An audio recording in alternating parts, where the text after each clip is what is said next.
Thanks a lot for your time. Good morning. Bob Catter put out this statement last night suggesting that if the government's going to behave like a pack of dingoes, he might get together with you and potentially see something change in terms of the House. It's very finely balanced.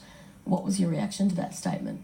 Well, look, I think that's a long, long way away, and what I want to see is government, a stable government. I think it's time for Barnaby Joyce to step down from cabinet so that we are not distracted in the House. I think there was a lot of distraction yesterday.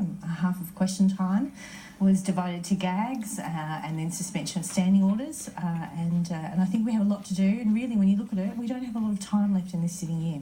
So you are continuing to pledge supply and confidence to the Turnbull government? Look, certainly, I think myself, Kath McGowan, I think we've shown, demonstrated, particularly the two of us, goodwill to government. We didn't support the gag yesterday. I won't be supporting party games, but I do think that we could have some greater certainty around the cabinet. What about your own citizenship? Anything to declare? No, nothing to declare. I brought a photocopy in with me. I have the original in my office. I've said to every... Let's have a look. Yeah, okay. So it's a poor copy, Sam, because it's a photocopy. As you can see, it was April before the election. I thought, I'm going to put my name forward, and it came back before the election. So you renounced your British citizenship. My British citizenship. Right. I came here as a baby, so it wasn't something that I thought a lot about during my 20s and 30s, and then when I put myself forward, I knew I had to pay I think £265. That hurt, but worth it in the end. Cheaper than Absolutely. a silk at the High Court. Absolutely. What about going forward? I know this is hypothetical, but it's still a possibility. If Barnaby Joyce is found not to be eligible, was the seat... The Coalition is still the only party that could form government with 75. Would you give them supply then? Well, look, let's jump off that bridge when we get to it. I'd like to see the Turnbull government continue. As I said, I think that they have a lot to do. I don't think we've done very much at all, really, this year. I think we've had distraction after distraction.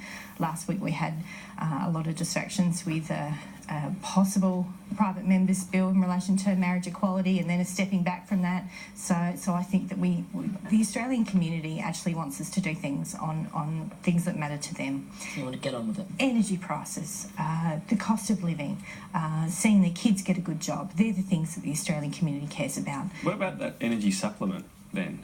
Is that any sign the government's going to give up on that? Because they keep thinking they're going to save the money on it, but they're unable to get it, obviously, revoked? Well, we've been pretty clear on that. We've said until energy prices come down, at least to a position before the carbon tax, we won't be supporting that. I mean, we're taking away money from people that really have nothing. Do you have any sign the government's going to give up, though, and trying to remove that? Well, that's up to the government. We've said no twice. We've been really clear on that, and we're not going to change our position. And interested in media reform this week?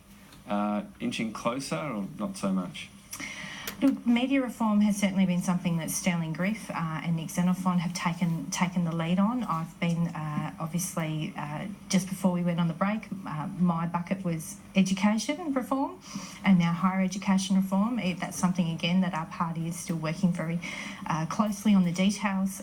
So, as I said, there's a lot to get through, and we need to stop the distractions.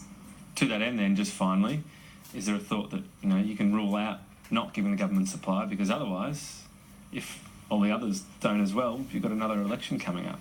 I don't want to see another election. I don't think the Australian community wants to see another election. I'm keen to work with government. I've said that from the very beginning. I have not been an obstructionist member. Neither has the NXT team, and I think that there's more to do. Rebekha, Sharkie, thanks for your time today. Thank you.